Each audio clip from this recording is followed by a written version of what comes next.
It is another edition of the On the Mic podcast, and I've probably said it at least 500 times since she agreed to come on, but I'm super stoked for today's guest. Veteran, one of the absolute best trailblazers, broadcaster, one of the best follows on social media, the one and only Julie Kedzie. Julie, how are you? I'm doing well. It's been a really long day of interviews, so I'm so sorry if I'm tired.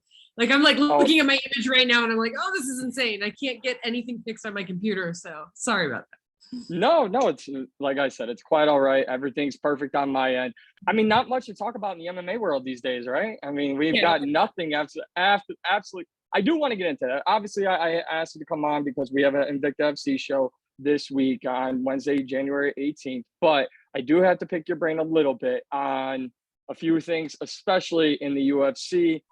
Number one, I just want to say Dana White, and the floor is yours. But I just really don't know how to have a conversation because the thing is, we know what's wrong. We saw it happen. We know it's wrong. And we're just being fed just garbage in the following media press conferences from the one who was in the wrong. I don't know. Obviously, you can make in America, you can make all the pro sports comparisons that if this happened to anyone else, he'd be gone. But your thoughts? I have so many thoughts, and I'm also trying to keep myself in check. Here's the thing about human beings. We are complex creatures. We are multifaceted, human beings. We're multifaceted. There's not one thing that can describe a person all the way. But when you see interactions like, and I don't like to watch TMZ videos. I don't like to watch any of that, but I do have a line where I'm just like, okay, here's the thing. You see a thing where two people are violent together. It is not the first time they've been violent together. That is my theory. There's no way for me to substantiate that. And I actually know I'm right, but it's a theory. And so come at me and sue me. And there's the Venn diagram of people defending Andrew Tate and people defending Dana White. And the thing is that the huge argument everybody says is, well, she hit him first and it's a private matter. Well,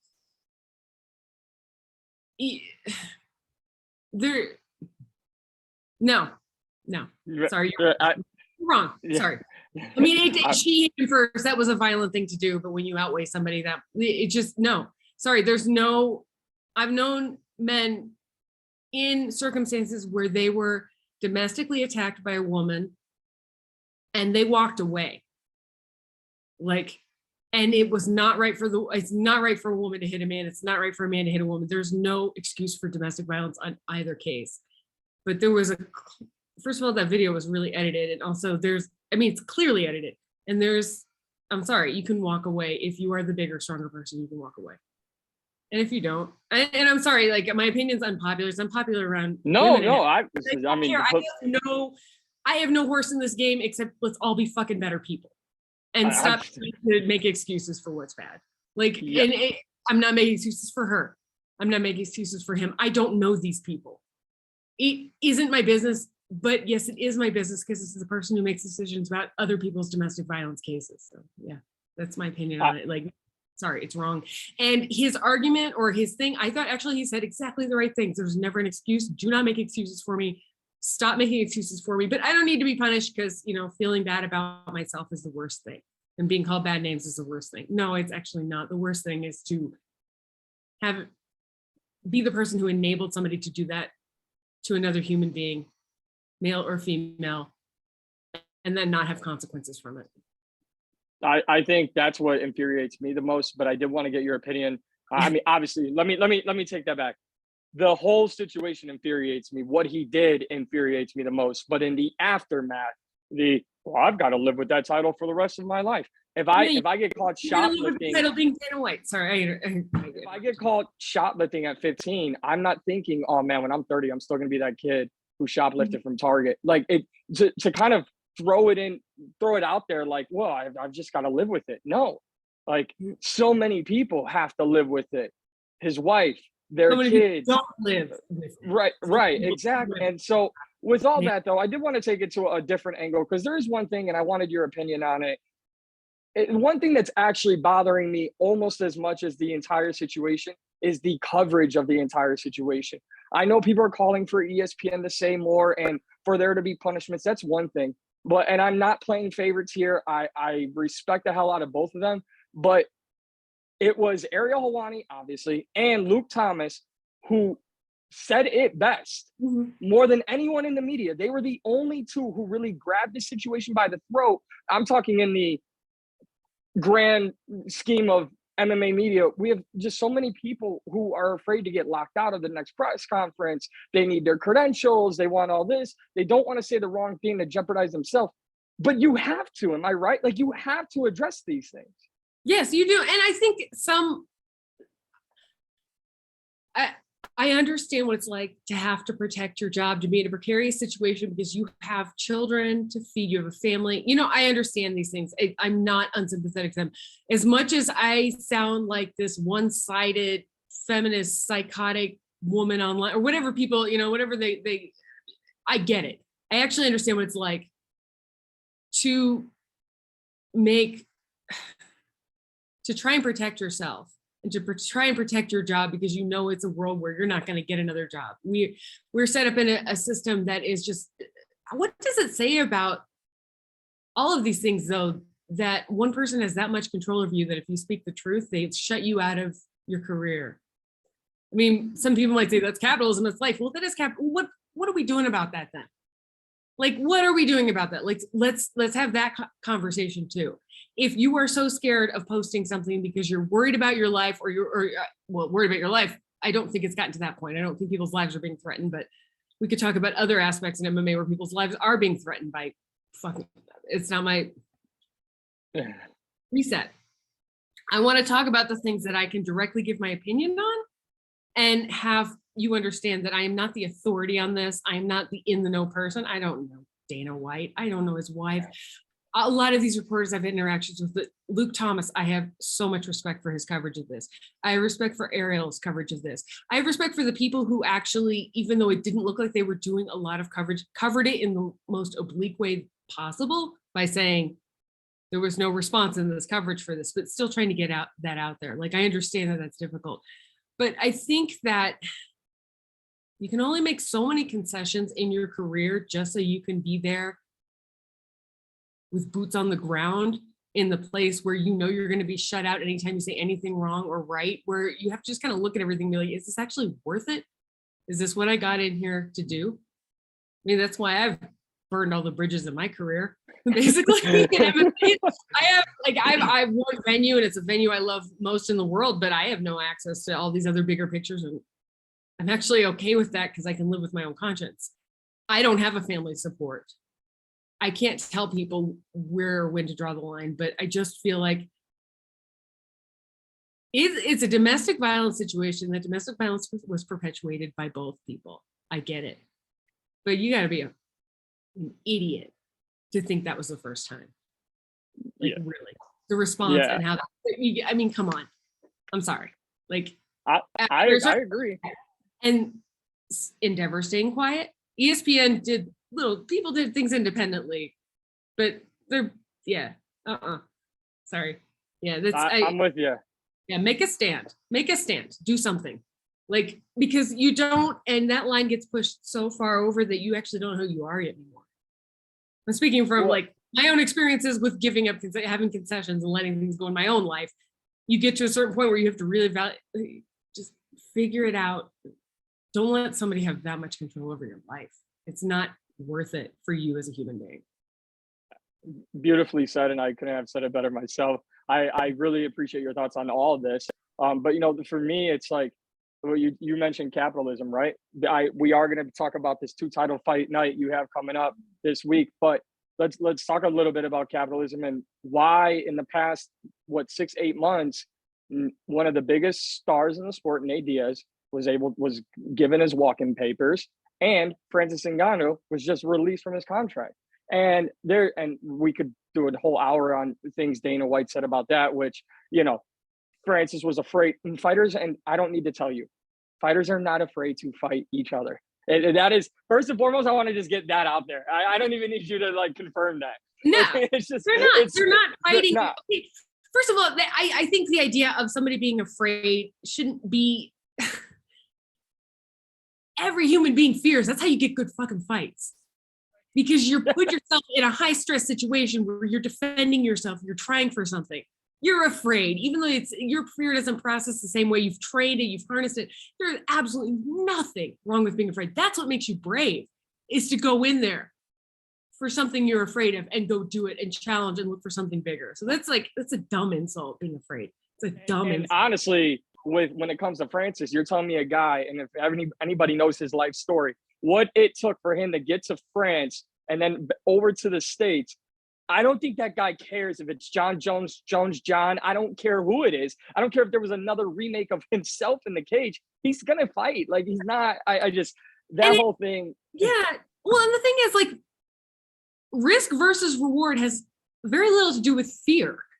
Yeah. If you're not getting paid what you need to be paid, then you need to figure it out. You need to not have somebody have that much control or power over you. And also, I don't know why that person gets to control the narrative either. I get it. The UFC is very, very good at making Dana White its biggest star, or the UFC its biggest star. That's great. That was a brilliant marketing strategy from the beginning. Go them. But the truth is, then things got real flattened out, didn't they? They got real uniform, and the new uniforms, literally uniforms, but then the Conor McGregors and the people like that who pushed and made themselves, stars in their own right. And I'm not saying the Conor McGregor is this paragon of excellence as a representative of mixed martial arts. The thing is, like, they actually ended up relying on those stars to push things. They need star power. And so if your biggest star is the president of the company, the fights that he's picking aren't going to sell pay-per-views. If you're going to devalue the people who are actually going to do the fighting, then why would they want to stick around with you? I knew I asked you to come on for a reason, and just you're hitting everything perfectly. I knew you would. I am blackballed in the sport from so many places. Well, I will. My men with some very strong women with me. Yeah. I will just say that I keep saying I'm not just blowing smoke here, but I knew it was going to be exciting and an honor to talk to you, and you just hit it out of the park with everything so far. But I don't know. It's kind.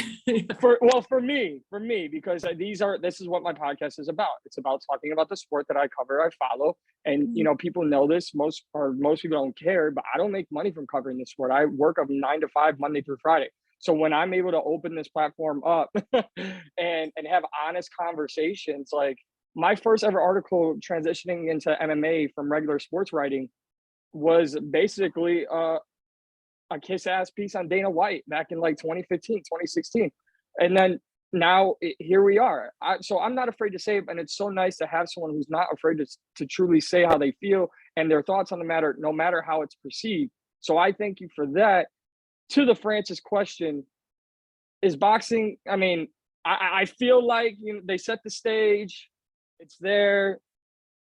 Anywhere in the MMA space where he's going to make the amount of money he can make in one boxing fight. Do you think boxing is next for Francis Ngannou? I don't know him well enough. I know this sounds like I'm hedging my bets here. No, I don't know him well enough, and I don't know his trainers at all. I don't know these people personally on a level where I've seen, you see talent, you see moments of talent and stuff like that. And here's the thing about a fighter is MMA is, in my opinion, the best sport in the whole world. One of the most dangerous ones, and one where you risk so much as a human being, but it also is one of the most honest ones. But when you're a fighter, you're going to fight in a fighting venue. You're going to fight bare knuckle if the opportunity, some people won't, but you want the opportunity to do combat. Because the thrill of all of that comes from the moment of being yourself in these situations, in these circumstances, and where you get to use your tools and you get to use your mind and you enter this space that is just, it's phenomenal to be in when it's right, when it goes right. And it doesn't go right most of the time for most of the people. But that doesn't mean that aspiration isn't there. And it doesn't mean when you feel those moments, either in training or in the cage or in a boxing room or when you're kickboxing or whatever it is, it's a high. You want to be in that. You want to be in that space where you are, it's not that you're not in control of yourself. You're in control of yourself, but you're also a part of something, an expression. It's like when artists do work, or even, I don't know how to explain, like they talk about flow space and all these things. David Rakoff wrote an incredible essay about 10, 15 years ago about kind of that flow experience you have, like crafters have when they're doing something and they're doing the beadwork and they're doing this, like you go into a different zone. And that's the best part of fighting, or the best part of training you could ever accomplish, because that's when you're a human being, but you're beyond that. I don't know, like flow state to me also is kind of a problematic term, because my father's Buddhist. I am not Buddhist. I don't know enough about it to actually describe these kinds of things, or to steal them from other cultures or religions and then ascribe them to what I'm doing. But I think that's the closest explanation for it. When you're doing what you have trained to do, and your body and your mind are connected, and that happens in fighting so beautifully. But also it's prize fighting, and sometimes you're just fighting for a check and your money. And sometimes those things coalesce, and the training and everything in that moment, and that emotional intensity, that mental state, that physical state, it all coalesces in a great moment. It's really hard to win a fucking championship, because those things aren't easy to achieve. And when they're taken away from you once, it's really hard to get back to them over. So it's when I know we're talking about, for instance, and boxing, but I don't know that, because I don't know his relationship with boxing or how that makes him feel. It may be the thing that he's wanted to do his whole life. I think it might be really freaking hard to transition from MMA to boxing, because of, I don't think boxing to MMA is easier, but I think we've seen more successful transitions maybe on higher levels, because in boxing, you have to use your body in a completely different way, and you have to your legs have to be different. Your mentality has to be different. You have to learn how to take a round off. I don't know how the fuck to take a round off. Like, I don't know how that works. It can't happen in MMA, right? You take a round off, you're up against the cage getting smashed. It's not that round off in boxing. It's like there's just a different rhythm to it, a different speed. Boxing is brilliant, but it's also one of those sports that can be so far up its own butt, you actually don't know what's happening. And MMA has gotten to that point too, I think, in a lot of ways. There's still a rawness to it. And that rawness is what's exploited so much, and what makes it kind of dangerous. But I don't know, boxers are going to say I'm insulted. I don't actually care who I insult. I was going to say. Yeah, to go back to what you're saying, when you said your first article was like a fluff piece, or that's not a bad thing. People are multifaceted. Dana White has actually contributed incredible things to the sport. And I don't know him as a human being, and I don't care to, but I don't want to say he is one thing and that is this evil, all-encompassing thing. But I think money makes people very, very wrong. Like, money is fucked up. And I know this. I've never had money. Conor McGregor. Yeah, well, I know. I mean, I think that we all have something in us that can turn evil. We all have something in us, not even evil, but where we see a different way of behaving, because we can buy our way out of things. And if you get to the point where you think you can buy your way out of anything, I mean, I honestly think Dana's statement about don't make excuses for me, it was extremely good. And I also think it was gaslighting as hell. But I don't know that he knows any of that. And I'm from a completely different perspective, where I've worked with women who have been the victims of domestic violence. And I've done things like, it's just like, it's real. That line is way, way blurry when you cross over from what you think you are ceding, or I guess what you think is your consent in a situation, or your concession in a situation, to what is entirely out of your control. So yeah, fuck it. No, I'm with. I believe in redemption. I believe everybody has a chance to be better, multiple chances to be better. I really do. I don't see that happening. I don't see a conscious effort for that by saying, well, I would just hurt the sport more if I stepped away. Like, honestly, hurt the sport then. Like, my opinion, just hurt the sport then. Just go away. Yeah, like, we'll let you know how hurt we are when you come back, if you come back. Like, if there's anything we've learned about MMA, is that it gets reborn all the time, right? That's what his whole tough was. It took the old MMA and it gave a rebirth, and then another rebirth, and then another. It's always reborn. So it doesn't need this person at the helm, even though they were at the helm a couple of times for this particular organization within a sport. This sport has continued. This sport has been around for a lot longer than the UFC has been around. Right. Like, I mean, I'm sorry, it may not have been called the same thing, but it's fighting. We're always going to fight. Exactly. And we're taking the words from a guy who once said, when Conor McGregor attacked a bus and injured fighters that weren't even involved in the situation, he said, that is the most disgusting thing in this company's history. I cannot believe it. Conor's not fighting. we're sick of him. And then 6 months later, guess what footage is on this UFC promo we have? Conor attacking a butt. I thought it was the most disgusting thing ever. Now it's promo. It makes a great commercial, doesn't it? All of this. That's the thing, is like trash talk. From the perspective that I'm at, when I was fighting, I sucked at trash talk because I couldn't garner that level of authenticity. And it may have been my background or my upbringing or whatever it was, but I came from Taekwondo where it's yes sir, no sir, be respectful, be humble. Yes or no, and it's like that. There is also a fakeness in that. There definitely is a fakeness in that. Because you're putting in an identity where like being humble needs to be a lesson, not an identity, if that makes sense. If you say I'm humble, no, it makes sense. If you have to call it out, you're not humble. It's the same thing as like, I'm not afraid, then you're afraid. Like, yeah. I love that. I love that. I don't want to keep you for too long.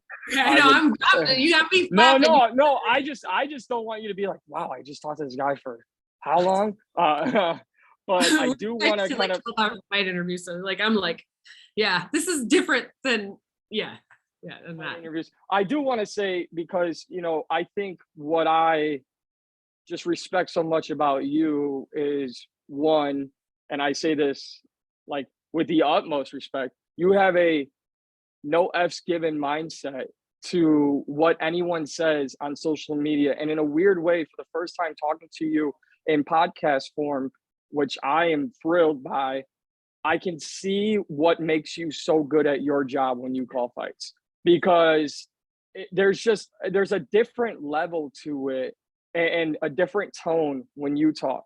And I'm not comparing Invicta to other, organizations out there. We obviously know the big ones: Invicta, PFL, Bellator, UFC, but it's those other ones that feel like they might just be right there. And for me, their broadcasts lack so much all the time. And I think you're in a very special place where you've been in there. Not only have you been a fighter, but you're a woman's fighter. You're a trailblazer in this sport, especially with the UFC.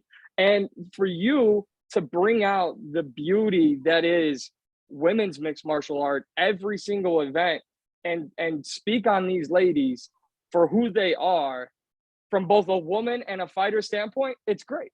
It is absolutely great. Yeah, here's the thing is, like, I love that you said no F's given, because the thing is I give all the F's. I care so much. But I am in such a privileged position now where I got to lose over and over again. And I know that sounds crazy. I got to be the fly in the wall for some of these like epic moments in MMA history that nobody fucking remembers. Oh, see, I said inside bets. But I got to walk away from it on my own terms. Well, mostly on my own terms. I think there were things I didn't know that weren't on my own, but it doesn't matter. But the thing is, like, when I got into Invicta, I was so lucky. And I didn't know how lucky I was. And this show has survived and has persisted for a decade. And I've gone through, like, I've always been a commentator, always been a color commentator since day one. I got to do matchmaking. I got to see that entire perspective after fighting. And let me tell you, that is not an easy role. Like, I don't care how much Sean Shelby hates me or Mick Maynard hates me or any of those people. You're allowed to hate me. I don't give a shit. Like, I like you guys. I think you're fine. I know your job is hard. And I know it really sucks when we're talking capitalism, you have to make money a part of the job. And I tried my best in that area. And I think I did some things well. I've had some such good talks with Shannon, just going over, some of the stuff. She's an extraordinary woman, Shannon Knapp. She really is. And you just don't quite realize how much she's given to this until you've maybe been in it with her for 10 years and you've seen people dismiss her. You've seen people like think that she's not that. You've had your own interactions with her where you're like, and she and I butted heads sometimes. But let me tell you, that woman is extraordinary. She is really, really incredible woman, because she's kept this going. She kept the dream of this going. And when at the end of the day, I do give all the F's, but I got to lose. I got to know what it's like to see other people succeed. And you feel this twinges and it's like, wait, I could have done that. It's like, wait, no, that wasn't for me. I did what I could in the sport. And I don't think it was, I don't feel bad about my career. I can laugh at myself at the things that like I did wrong or did whatever, because I can look at this from a perspective of I was doing my best. I was doing what I could, and I was doing my best in that moment and who I was. And I'm somebody different now, but I'm also the same person. And it's funny to see yourself grow. But just even in the fighter interviews today, just listening to them and listening to like Megan Anderson's such a cool person. Like she's really coming to this. She's already a superstar. She's really coming into her own in a lot of ways that I've seen. Like, I swear to God, that she's gonna take over the world. And Allie, our cage side commentator. I'll talk. Nate's great too, as play-by-play, but I like to talk about the women. I'm going to push the women because you realize at some point, it's hard to explain. When I fought Carano in 2004, was it 2000? Oh God, 2007. Sorry. See, I don't even know. I remember half the shit. It's on a list somewhere. I'm writing a book. It's just taking a while. But one of the things, it was just like, okay, we're doing something against each other, but we're doing something with each other as well. Like I remember thinking that, like thinking, wow, this is bigger than I thought it was going to be. I didn't know how big this was going to be. And it wasn't the biggest thing in women's MMA, and people don't remember it. And that is okay. It is okay. It is good to remember what brings you into this at whatever point it was.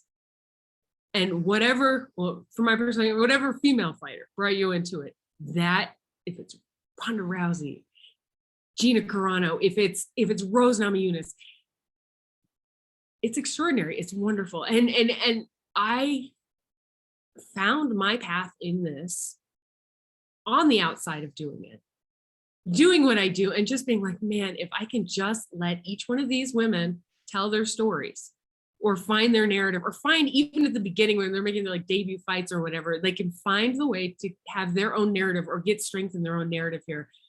This feels like what I was supposed to be doing. I love it. I love this sport. And I know this sport is damaging and dangerous, and there's so many pitfalls and dangers in it, but it's just like, you see these moments of authenticity where you're just like, these women care about each other. They're beating the shit out of each other in the cage, but they're finding a path, and they're finding it through other women. And that, to me, that's what it was for. That's what I did this for. That's what I did it for. I didn't know. I love that. Yeah. Sorry, I'm tearing up. It has been a very long time. I love it. And I appreciate your authenticity, honestly. I mean, for me, we're there. Yeah. So for me, I grew up covering, like when I was in high school, I had a high school football recruiting website that I made on my own. And I moved over. Yeah, I was in high school trying to help high schoolers find college. Yeah. And then I did NFL and NBA. They've always been my two biggest interests. And then one day, like I was promised a sports radio job. It was a handshake agreement because those are always great to go off of. But I was 22, and what do I know? Yeah. So I moved halfway across the country, and it never came through. And after like 3 months of waiting around, I was like, I'm just going to go back to Chicago. And I, packing up my room, and I'm like, I'll put on Fox Sports too. It's like, I didn't know it was an old fight, but it was a Conor McGregor fight. And it was when he jumped the cage and got in Jose Aldo's face. And I was like, I love the flamboyant athletes. I don't know who that guy is, but I'm hooked. And I always had this mindset when covering football, basketball. Like Floyd got me into boxing because I think he got every casual fan into boxing. But I was like, who just and I don't mean this towards any disrespect to any fighter ever, because I understand this sport now. But I'm like, who just wakes up and wants to get punched in the face? I'm not. But now I realize it takes such special people. I don't care about your record. I don't care about your history. I don't care. My podcast, I started this on an MMA side because I wanted people to get to know the person. We all see the fighter. We all know what you're good and bad at. But I'll never be on a broadcast table. I'm not good enough. I don't know enough of the, of the verbiage. And but what I will say, what I do want to do is when I hear someone like yourself and the way they talk about fighters tell their own story inside the cage in a weird way. That's my perception. You can tell a lot by someone by the way they fight. And for me, we can all see that. I feel confident enough to have yourself and anyone else on, break down the barriers, break down the walls, and let's just talk. Let's just get to know people. And that's what I'm trying to do here. And for you to kind of use what you have and what you are so good at, it makes the broadcast that much better. And, with 2 title fights on the line on Wednesday, I mean, first things first, your overall quick glance at what we should expect at Invicta FC 51. Okay, so I have a ton of notes, but they're all organized on the floor, and I just don't want to pick them all up right now. Like they're all like by fight and by impression. I handwrite, so I never got to learn how to type in school. Like, you know, I'm old. I'll be 42 here. Like most people have computer and typing classes. I don't know how I missed. I went from Catholic school to public school, and like I missed that class in between where there was typing class. I never got to go to it, so I never learned how to type. I typed my thesis like this, like I really did, like yeah. So like when everybody's taking notes on their, like I'm handwriting all this shit, like, and never like during fighter interviews. So I always have notes all over the place. And in this, I pulled up the card for the side here. So if my eyes go that way. So our main event is Tanisha Tennant versus Talita Bernardo. And Talita has fought 2 times for Invicta, 2 finishes in the second round. Like super fresh. She kind of did this resurgence. She was in the UFC before, right? She had a pretty good, but it was kind of an up and down career. Then she was let go, came back, I think in Octagon, that show first, had a good win, and then came over to us and just put bang, bang, 2 fights super quick. And actually, it's so funny because I look at her, I'm like, how the hell did I ever make 135? She seems so tiny to me. That was my she's not tiny, she's buff. Like she's an in shape, muscular, beautiful woman, but I'm just gonna like, oh geez, she's tiny to me. But yeah, she's in the last fight, actually, Nate was just like, Julie, is this or the last fight card she was on, he was like, is this a classic grappler versus striker match? And I was like, no, this is MMA. And then right away, she just completely pulled, she like 2 punches, took the girl down, tapped her. It was just like hilarious because it was like, it was exactly grappler versus, like she executed beautifully as a grappler. And she's got more than being a grappler. She's fought at very high levels. And she's fighting Tanisha Tennant, who is our champion, right? Our bantamweight champion. And Tanisha Tennant is, we talk about multifaceted human beings. She's so soft-spoken, so tough, and so strategic, in the cage, and so young in her career. I was like, you've really only had like 6, and you had amateur fights, you've done other things, but like 6 professional fights, and you're a champion, and you're defending your title. Like, it's just like, that's young in your career. And she's just like, yeah, it's really cool to be the best in the world, like at this point in my career, and still be growing. It's like that. I mean, she's got a fantastic perspective. And her last fight, it was close with Olga Rubin, right? When she defended her title last, it was close, but she pulled it. She's very good. She's very wily. And we're like, you showed really good takedown defense. She's like, I'm a strike. Like I've been doing takedown defense my whole career. I've just been that good at it. It's like, great. I like the way you talk. All right. She's so soft spoken. Like you really kind of have to pull things out of her when you do. Very, very funny human being. Very funny. Christina Williams, Ketlin Souza for the flyweight, 125-pound title fight. They were supposed to fight for this title before, and then it got delayed twice. Their fights have been delayed a couple times. And Ketlin Souza, in the meantime, went on to fight, I'm going to say Mayu's name wrong, so I'm just going to say Mayu, and did a really great job in that fight. Ketlin's got this really fun movement about her, and it's very off-putting for people in front of her. Like she's always like busy bee all around, and she loves that. We're like, is that deliberate? And she's like, yeah, I just see what's in front of me and I do it. It's very fun to talk to people through a translator sometimes because you have to find the right way to get them to open up. Yes. And you just never know, but it's also just fun to see. I don't know. She's fighting Christina Williams, who is another, when you think about, like, one of the cool things about Invicta is it's a platform, but it's like for new fighters or for fighters to progress, but also to be reborn. And I do think Christina was reborn in a lot of ways here. Like she has really found her footing. And she's even said this in interviews, found her footing in her life in the past couple of years with training and stuff. And she's such a good fighter. She's such a fun fighter to watch. Like she told us last time she was fighting for us, I want to showcase my submissions. And then it was like done. And we're like, oh, yeah, you should. She's always done some really beautiful striking where you're like, whoa, okay. Yeah, you showed your submissions. Yeah, exactly. I think it's going to be fun to see. I think she's got her hands full with Souza, but I think that I don't know. That's one of those fights where you just kind of look at it, you're just kind of like, I have no idea. Actually, I have no idea. They're both creative as hell. They're both really good on the ground and on their feet. I don't know. Then we have Serena de Jesus versus Olga Rubin. I have had such good talks with both of these fighters. It's one of these situations where I don't know how to explain it. They're both so charming and so cool. And well, all the fighters are, I shouldn't say it, but these two, I don't know. I always felt like when I'm talking to them, really personally connected to both of them. So it's one of those where Olga's coming off of losing her bid at the title to Tenet. Serena has been very vocal about her want for a title shot. So this means something. There's something going to happen. The result of this fight, it's going to have definite title implications, in my opinion. Like, I don't see how it couldn't. Claire Guthrie versus Autumn Norton. Autumn Norton's, and I'm going from main event down. So I'm with you. But yeah, so Claire Guthrie versus Autumn Norton. Autumn Norton, brilliant bloody performance with us last time, and really came into her post-fight interview. Actually, both of these people's post-fight interviews you should listen to after their last fight. But Autumn Norton's was very empowering. Talking about just coming into her own. It's like one of those where you just really tear up. And Claire Guthrie, in talking to her, she came off The Ultimate Fighter.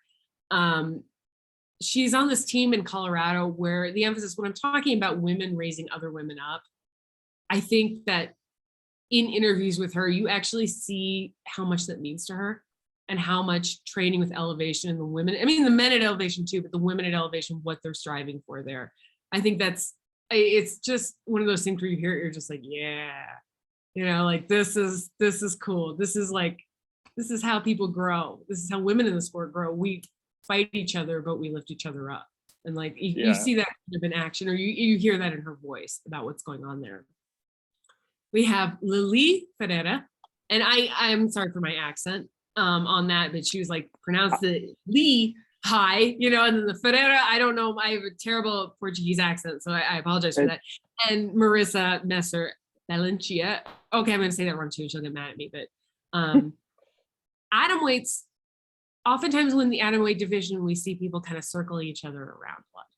We see a lot of rematches in that division. So Lili is kind of a new element to it.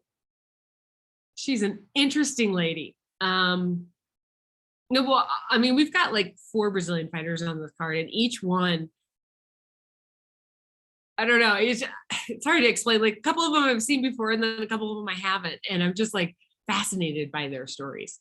That's the best part for me. That's the best part for me. It really is. Like, we've got 2 atomweight Brazilian fighters too on this card too, and it's just like, I don't know, the atomweights that we've had so far, like Erica DiBercio, like, come on, like, she's not atomweight anymore, but like, there's people who came who we didn't know who they were, and they just like delivered these, so it's like, I have a lot of I have a lot of fondness for Brazilian atomweights, just put it that way, even if it's their like first time around, because like and I was gonna say Riani's name wrong. I'm sure it's not Riani, or it's Hayani, not Riani, sorry. Hayani Amanda dos Santos from Brazil, who's fighting Kedzie Saul. Another atomweight matchup, and Katie's like, I've not, this opponent's never dropped down to 105 before, and Kedzie Saul is like one of those fighters who I see myself in her. I'm like 5-5 record, it's like, I'm even in this, I'm really grinding for it. She's really talented, but sometimes she has these moments of brilliance, and sometimes it's just this really grind because she never takes easy fights. And so, I love Kedzie Saul. I don't know, there's something about her that I just like, I feel very, I don't know. I just think she's a cool woman who's doing, even though it doesn't necessarily always show on paper, she's doing a lot with MMA, a lot more than what you maybe see. And then Hiani, oh man, just had the craziest interview with her. I let me grab my notes really quick, because it's hard to explain, like, this girl. I don't know, like, you see people and you're just like, huh. And then they start to talk. And then the people around them start to talk. And you're just like, oh, you are cool. Oh, you are really cool. There is so much more to this story than I'm getting here. And I need to learn Portuguese. I think that's it. I'm going to leave it at that. I'm going to leave that. I'm going to leave it at that. I'm just like, I want to learn Portuguese. I want to hear what she's in, because there's something, she and her coaches and her family, like there's something going on. Like, I'm just like, there is a lot of cool stuff happening here. A lot of like, this is like myth built, not myth, but it's just like, I don't know, there's a story here it's going to be written someday about this lady. Laura. I'm with you on that. I usually, I actually did my first interview with a Brazilian fighter with a translator this year, or probably a couple months ago, and I feel embarrassed because I've been covering the sport now for a few years, and I did my first one. But it is different, and like you say, like I've had other fighters, you know, come in, and once they start talking, and I don't have to tell you, you know, once you break down that wall, and they just run with it, I'm just like, it's, you know. I had a fighter tell me how he used to sleep in his car, and he watched when he was a kid. He watched someone get stabbed over a pork chop. He slept in the laundry room of an apartment complex that wasn't his. mm-hmm. Yeah, no, keep going, dude. I'm not asking questions anymore. No, it's true. Just and it's like, yeah, you want to be polished, right? As that fighter and presenting yourself to the world. You don't want to misrepresent your family or your friends or anybody that's helped you along the way. Like, there's definitely fighters in this card was like, I don't feel like I'm paying them a tribute in what I'm saying here in the interviews and what was revealed and what they've suffered and gone through. It's also like, you know, sometimes you want people to be able to tell their own stories too, you know, but it's like, oh man, like, you know, and some people, you know, they end up saying something, especially they're cutting weight.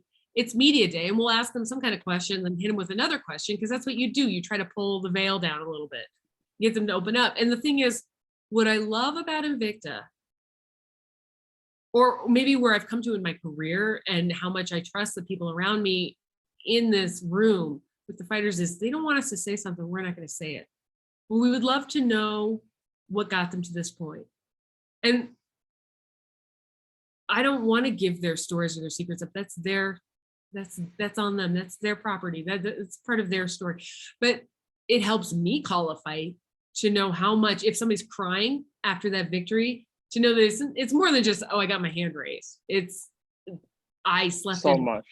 I didn't have a house. I didn't have a place to live. I left my family at a young age.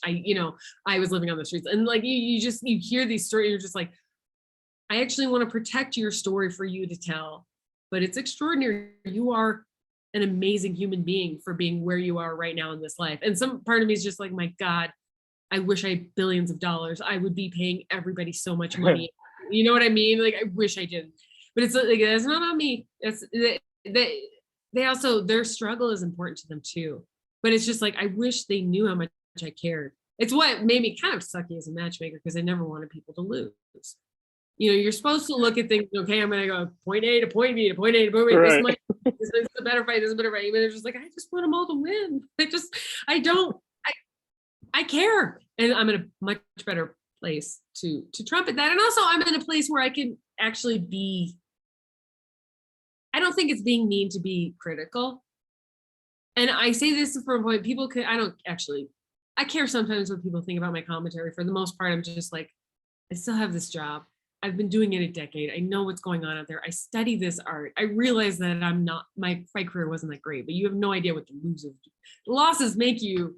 They give you something else that people don't go out and lose fighters. That's not what I'm saying. I'm just saying you get this, and I'm out of it. And I do another thing for my career. I have a bigger perspective on it, and I see how valuable those moments are in the cage and what it means. And I love it. And I do think I've earned the right to be critical and say, well, I think this is a bad position. But I've said this on the broadcast before, I love being proved wrong.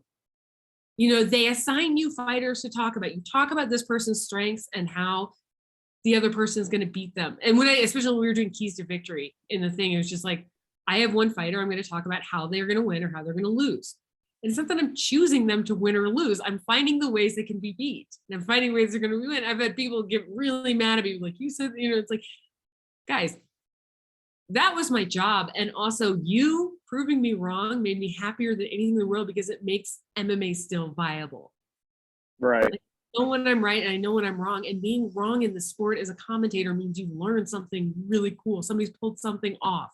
Well, if you've done your research and you've done your homework and you know the fighter and you know fighting, and I do know all those things. I work really hard at it, but I'm also like, it's amazing to be proved wrong because it means that person has developed something that they didn't have before from what you watched. That's so cool. That's so affirming. I don't know. I just did this huge, anyway, Fatima Klein and Laura Gallardo, or Gallardo. I think she said Gallardo this time though, so I don't want to mispronounce her name. Gallardo was on the Ultimate Fighter show. Fatima Klein is kind of one of those star on the rise, everybody's eyes are on her. So this is a strawweight fight where like, she has some, I mean, she trains with Erin Blanchfield, Jillian DeCour, people like that. She brings them in for her camp. So one of them like just won this huge title fight. The other one is like they're starting to rise in the UFC, and she, and she was, Fatima, just like Blanchfield, is Blanchfield, right? I'm pronouncing that right. I'm sorry. Yes. It's been long. She's one of those like grappling aces that also has good striking, right? Like, so she's one of the people with a lot of pressure. And so Fatima, there's a lot of like, are you going to be like her? Are you have the same trajectory. Right. Like, your own trajectory. But it's interesting to see her working with somebody like that and learning that through that. She's a very mature woman, Fatima. Both of these women are incredibly spiritual and mature in their own ways. Like, they're very, very spiritual people. Like, which is really cool. Laura talking about what she did on the Ultimate Fighter, kind of her mentality, like as a wrestler, like what she did, like she just walked onto a Canadian team, like, and got a Canadian wrestling team, having not wrestled before, only done jiu-jitsu, got a walk on spot. And like, she's done a lot. And you look at it, you're just like, oh, it's an MMA fighter with a 400 record. You're just like, no, there's way more to this person than what you see on the page. Yeah. Right. I'm going to look at my pronunciation for the next two fighters because they're brand new. And I just want to say it right. Siori Kenyon. Siori Kenyon, from, I hope I said that right, from Colombia. They're both dark horses. She's fighting. We got this one because we said Tanya, and it's Tanya Nijar. So Siori is, like, I didn't know the MMA scene in Colombia was huge, because we've only, like, she's going to be like the third, like, major, like, not the third major fighter out of Colombia, but like the first Colombian fighter to fight in Invicta, which, I mean, that's the biggest step anybody can ever take in their whole life, is to fight for Invicta. But, obviously, I wish I could. No, but we like, there's like Sabina in the UFC. There's other representations of Colombia in other MMA leagues. But for her, one of the things she said that I thought was really extraordinary about this fight, she was like, a win is big for me, but it means more for me to do it for Colombia. And she's like, I want to open those doors for other women here. And we're like, oh, you train with a lot of women? She's like, yeah, I've got like 10 to 12 women on my team. I heard, 10 to 12 women on your team? Holy crap. I don't know. Right. 10 to 12 women in MMA gym, that's pretty impressive. Like, even in this day and age, I mean, you do have that many women in an MMA gym. Like that's, oh my gosh, there's a market there. Like this is great. Like she's got fantastic wrestling background. Wasn't able to get a lot of MMA fights, and neither was Tanya. Like, a lot of fights fell through for Tanya in her career. Both of these, fighters started quite a while ago as amateurs, and it was finding the opportunities, finding the right life moments from amateur to pro, or from, the wrestling to this. And I don't know, it's pretty cool to see them here. Plus, like, Tanya is an entrepreneur woman. Like, she's like the partner in a, do you call it, whatchamacallit? It's a brewery, but it's a brewery. Yeah, she's got a brewer's license, but it's for cider. Sorry, I don't drink cider. I had to pretend I did because I want some if she brings some. I would really like to try. I always want to try the things that people, like, if it's a part of their life, if they're sewing, I want to see their samples. If they're, potters, I want to see their samples. And she's a brewer, and she's a co-owner in this brewery in Canada. And like, such a cool story.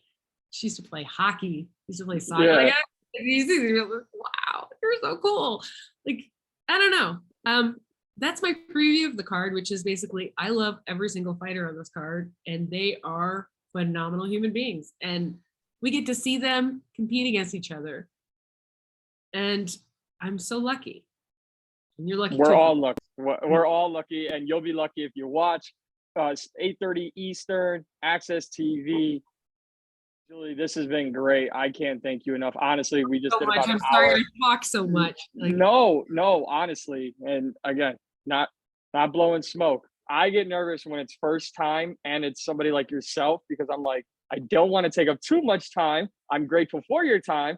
Some fighters are like, yeah, I'll go however long we go. Like, because and I sound like such a casual fan of the sport who just wants to do something in the sport. You know, people ask me all the time, they're like, what are you trying to get out of this? I know I won't be at this level anytime soon, but there are not enough podcasts. I do care about what he says about society, but I truly respect Joe Rogan for the way he can hold a podcast. And that's it. no, From yeah. comics to fighters to scientists to anybody out there, he can break down that wall that you can so well, that I'm learning. And that is, I try, and it's hard because I'm not established, to be like, hey, you want to talk for an hour or over an hour? And sometimes it works. Today was a perfect example. But sometimes I gotta try to break down that wall in 15 minutes, 20 minutes. So you giving me all this time with such a great insight on, Wednesday night's card, the Dana White situation, the Francis Ngannou situation. Yeah, we only talked about 3 things. I mean, that's the beauty Right. of this. Well, the thing is, like, the thing, you're in a good sport to get people. You just have to keep doing it because fighters love, and ex-fighters love nothing more than to hear themselves talk. They do. You just have to catch them at the right. You caught me at a really good time where I was listening to all these stories today, and it kind of opened my emotions, and I wanted to discuss it. And so this is a great timing for this. I'm exhausted, but it was great. You got me at a time where they're like totally vulnerable. I don't even do interviews that much anymore. Like, I'll do them, like, but I'm like, I want to hear what other people have to say more than me most of the time. Like I do. Like, I love this sport, and I know that I'm not a player in the sport to the level that like casuals give a shit. That's okay. Actually, I kind of like it that way. I probably better. It's probably better. Yeah, because I've been so lucky to have been in both places, and I don't know, like, I'm very fortunate to be who I am, where I am. And it's not by myself. It's because people like you actually still remember me. What I mean? It's like, that's not self-pity. It's like, I always have to say that, like, it's funny and it's good. Yeah. And we want people to think about the next generation of fighters and what they've done. It doesn't mean I don't get a stick on my butt and be like, but it's like, no, man, there were people before me who don't get mentioned, who did so much to get me where I am. So fuck, it's all good. And all the women, I know we're fighting against each other in so many ways, but we don't need to fight for somebody's crumbs. There is so much space for us here. There really is. There's so much space for us in the sport. It's easy for me to say that, and I get that. But it wasn't easy for me to get where I am, or to make the choices I do, or to be left out of the conversation the way I am now. I like it though, because I see the space. I see it. I think you're in the perfect place, honestly. And I think you're doing, you mentioned your career earlier, and I'll just say this. There are men and women in this sport who wish they could have the amount of pro fights as you've had wins or losses, honestly. Some people don't make it. So I think for that alone, and from your career aspect, I think so many people look at that, whether it's myself, you say, oh, your number, I still matter. No, you matter because now you've taken all that you've done in your career and applied it to broadcasting to help grow the next generation of women MMA fighters, and you're calling the fights at the same time. That's why I was so just brought in by the way you commentate. It's something that's very, very unique, and I think something that it helps people like me, whether I'm trying to get an interview with some of these Invicta fighters, and I'll put myself out there. One, I need to do more work with Invicta this year. I have to actually come to an event, but I definitely want to do more work with Invicta this year because, that's a market on myself that I haven't tapped into enough. So, this for me was perfect. And anyone who watches, if you're not watching Invicta FC 51 this Wednesday, I don't know what the hell you're doing.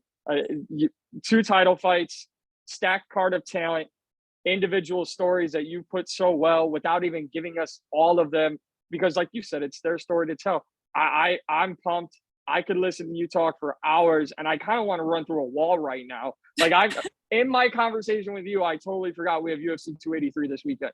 So I mean, like, Man, like that's just right. That, but no, I know there's women. yeah, but that is kind of the special about talking to you. We talked about one specific event that you have a hand in, and I think you do a great job with it. And I think when you can pull a focus only to one thing, it's great. It's spectacular. There's a William Blake poem. I actually quoted someone teaching an MMA seminar once, and it's called The Little Black Boy. So it's inherently racist. You have to understand the time period that this was written in. But there's this line in there where we are put on earth, this little space, to learn to bear the beams of love. And I know that sounds insane when you're talking about MMA or talking about whatever, but there are these spaces here where we get to find what our purpose is. And I don't know that it's necessarily calling fights in my life, but I think that's a part of my purpose. I think there is something where I'm given a little space on this, or we all are, and we're finding something in it that we're able to do or we're able to carry. And I don't know, it's where I feel about this. Like it's just little space, but we get this little space on earth where we get to do something and we're part of something bigger, and not everybody gets to know that they are. That's where I'm really lucky. Like I'm really lucky, and a lot of people in the sport are. Yeah, we get to bear something, some kind of beam of love, like something hard for somebody else, and in doing that, just, I don't know, find our worth maybe. Well, I can tell you that this conversation definitely unlocked something in me, because admittedly, I know my biggest downfall is consistency of this show, and I'm trying to get it all back together. But when I have a conversation with somebody like yourself, whether it's the first time or the 100th time, I can full-heartedly admit on my own channel, on my own YouTube show, that there are certain people who are on my interviews, on these episodes, that I've reached out to multiple times, and there's maybe a 3-episode gap between them and the last time they were on. Why? Because I know talking to them is going to turn that light bulb back on, rev the engine up, and I don't care. I'll talk to the same people all the time. And I know you don't do a lot of interviews anymore, so I say thank you again. I hope it's not our one and only. I definitely on to start giving more attention to Invicta, to all the ladies on every single card. Every woman on that roster deserves to have their story told. I just want to have a platform to offer them to tell that story, and you do such a great job with it on the broadcast. Again, it is this Wednesday night, 8:30 Eastern, Access TV. Julie Kedzie, I can't say thank you enough. Thank you for having me. Really, I'm sorry I talked so much, but yeah, sorry.